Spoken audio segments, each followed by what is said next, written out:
بسم اللہ الرحمن الرحیم۔ السلام علیکم اسٹوڈنٹس، آج ہم گریڈ 7 کی کاروان اردو کے سبق نمبر 4 کی جانب رواں دواں ہیں۔ اسٹوڈنٹس، آج کے ہمارے سبق کا عنوان ہے روشن ضمیر لڑکی۔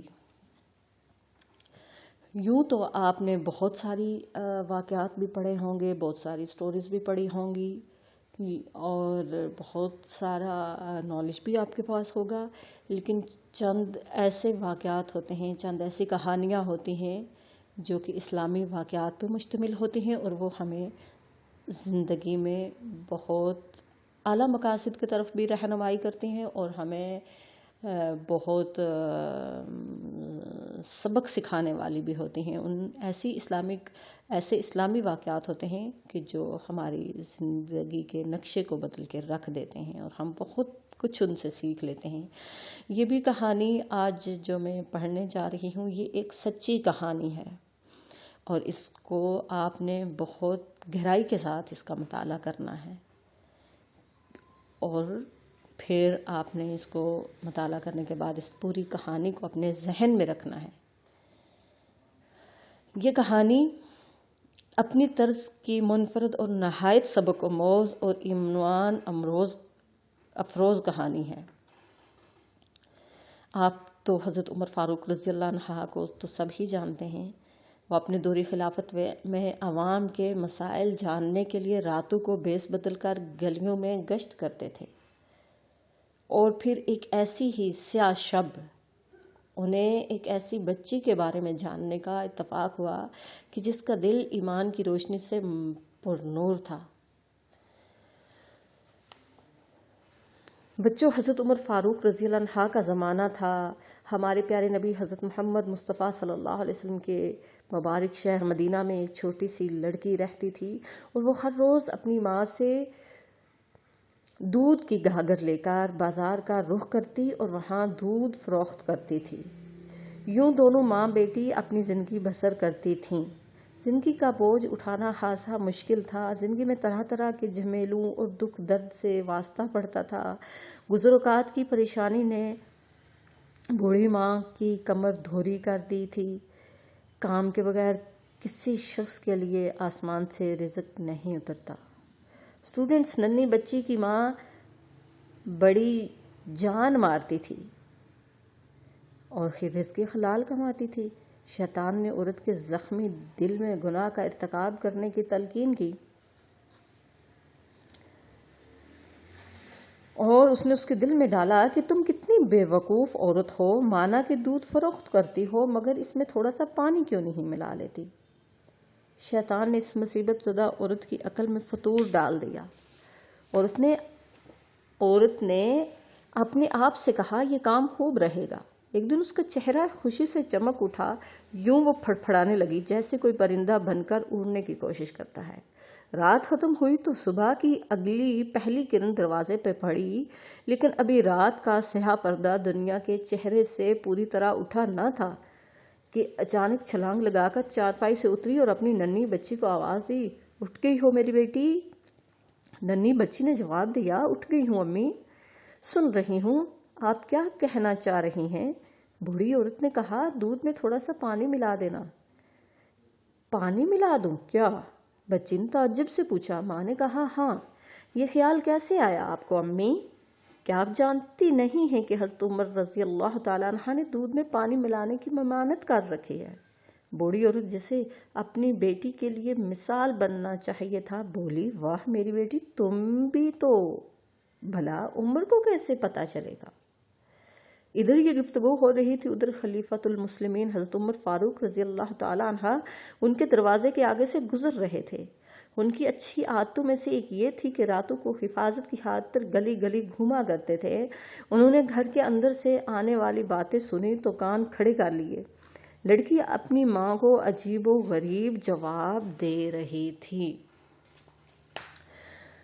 بچوں، اب آگے دیکھیے کہ بچی ماں سے کیا کہہ رہی ہے، امی جان، عمر رضی اللہ عنہ کا حکم ہے، میں دودھ میں پانی نہیں ملا سکتی۔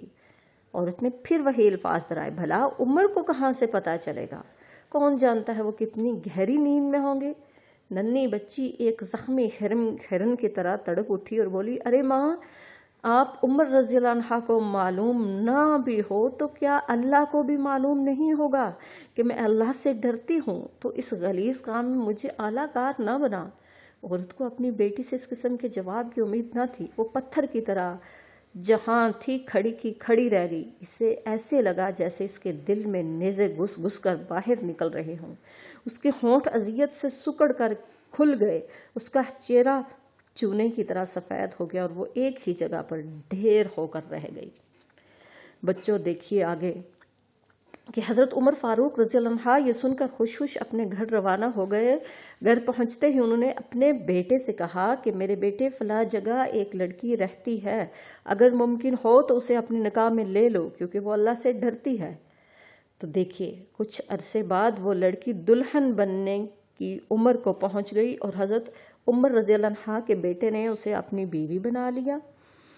اس جوان سالہ جوڑے سے کون پیدا ہوا؟ حضرت عاصم رضی اللہ تعالیٰ عنہ پیدا ہوئیں، ام عاصم۔ انہوں نے بڑے ہو کر عبدالعزیز رضی اللہ عنہ سے شادی کی اور ان دونوں کے ازواج سے عمر بن عبدالعزیز نے دنیا میں قدم رکھا۔ عمر بن عبدالعزیز بالکل اپنے پردادا یعنی حضرت عمر فاروق رضی اللہ عنہ کی جیسے تھے۔ تو گویا اس غیر معمولی لڑکی کی نسل سے ایک غیر معمولی انسان پیدا ہوا۔ اسے حضرت عمر کی کرامت سمجھے کہ انہوں نے فرمایا تھا کہ میری نسل میں سے ایک شخص پیدا ہوگا جس کے چہرے پر ایک نشان ہوگا اور وہ روئے زمین کو انصاف سے بھر دے گا۔ حقیقت میں یہی ہوا۔ عمر بن عبدالعزیز ابھی چھوٹی عمر میں ہی تھے کہ گھوڑے پر سے گرنے کی وجہ سے چوٹ لگنے سے ان کے چہرے پر نشان پڑ گیا۔ ان کے زمانے میں لوگوں نے عمر ثانی کا دور بسر کیا، یعنی ان کے دور میں انصاف کا سورج دوسری مرتبہ پھر طلوع ہو کر لوگوں پر چمکا۔ تو بچوں آپ کو یہ سبق پورا سمجھ میں آ گیا ہوگا۔ پورے سبق کو میں نے ڈیٹیل کے ساتھ آپ کو یہ پوری کہانی بتائی ہے، پورا ایک سچا واقعہ تھا وہ میں نے آپ کو بتایا ہے، اور اب آپ نے اس واقعے کو ذہن نشین رکھنا ہے اور اس پہ عمل بھی کرنا ہے کہ ایک اگر دل میں ایمان ہے، دل میں ہمارے لیے اس میں یہ سبق ہے کہ اگر ہمارے دل میں ایمان ہے، ہمارے دل میں اللہ کا خوف ہے اور ڈر ہے تو وہ ہمیں کسی کے آگے نہیں جھکا سکتا اور ہمارے لیے دنیا اور آخرت میں بھلائی، کامیابی اور کامرانی کا سبب بنتا ہے۔ بچوں یہاں سوالات کے جوابات دیے گئے ہیں۔ سبق کو گہرائی کے ساتھ مطالعہ کرنے کے بعد آپ کے لیے اس میں کوئی ایسی مشکل بات نہیں ہوگی کہ جو آپ کو پتہ نہ چلے۔ سوالات کے جوابات آپ نے اپنے سبق سے دیکھ کر ہی اپنی لوز شیٹ پہ لکھنے ہیں، اپنی شیٹ پہ آپ نے اس کا کام کرنا ہے۔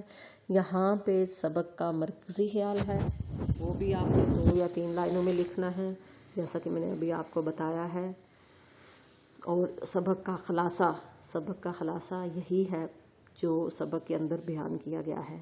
اب یہاں پہ الفاظ دیے گئے ہیں، کچھ محاورات میں الفاظ ہیں، ان کو آپ نے جملوں میں استعمال کرنا ہے۔ گزر بسر کرنا، عقل میں فتور ڈالنا، چہرہ خوشی سے چمک اٹھنا، کان کھڑے کرنا، چہرہ چونے کی طرح سفید ہونا، یہ سارے الفاظ کتاب کے اندر موجود ہیں، ابھی پڑھائے بھی گئے ہیں آپ کو، اور ان کو آپ نے ایک جملہ بنانا ہے۔ اس کے علاوہ یہاں دیے گئے لفظ کے حروف سے نیا الفاظ بنانا ہے آپ نے، جیسے ارتکاب ہے، اس کے ساتھ آپ نے یہ جتنے یہاں پہ دیے گئے ہیں اس نشانات، ان پہ آپ نے نئے الفاظ ارتکاب کے مد نظر بنانے ہیں۔ اور اب آپ نے نیچے جو ہے قواعد ہیں، ان الفاظ کو آپ نے حروف تہجی کی ترتیب میں لکھنا ہے۔ عبارت میں خط کشیدہ الفاظ کی ضد بنا کر عبارت دوبارہ لکھیے۔ ازداد کے استعمال سے عبارت کا مفہوم بالکل بدل جائے گا۔ یہ جو ہے آپ نے یہاں پہ جو خط کشیدہ الفاظ کی ضد بنا کر عبارت دوبارہ لکھنی ہے، الفاظ ہیں نا، ان کو متضاد کے ساتھ آپ نے لکھنا ہے۔ الفاظ دیے گئے ہیں، ان کو آپ نے متضاد کے ساتھ لکھ کے دوبارہ اسی عبارت کو ایسے ہی مکمل کرنا ہے۔ اور سبق میں دیے گئے واقعے کو بھی آپ نے زبانی ذہن نشین کرنا ہے اور دوسرے بچوں کو بھی آپ نے پھر سکھانا ہے، پورے سبق کو ترتیب کے ساتھ پڑھنا، لکھنا اور اسے یاد بھی کرنا۔ آج کے لیے اتنا ہی، نیکسٹ اپنے عنوان کے ساتھ پھر ملیں گے، تب تک کے لیے اللہ حافظ، السلام علیکم۔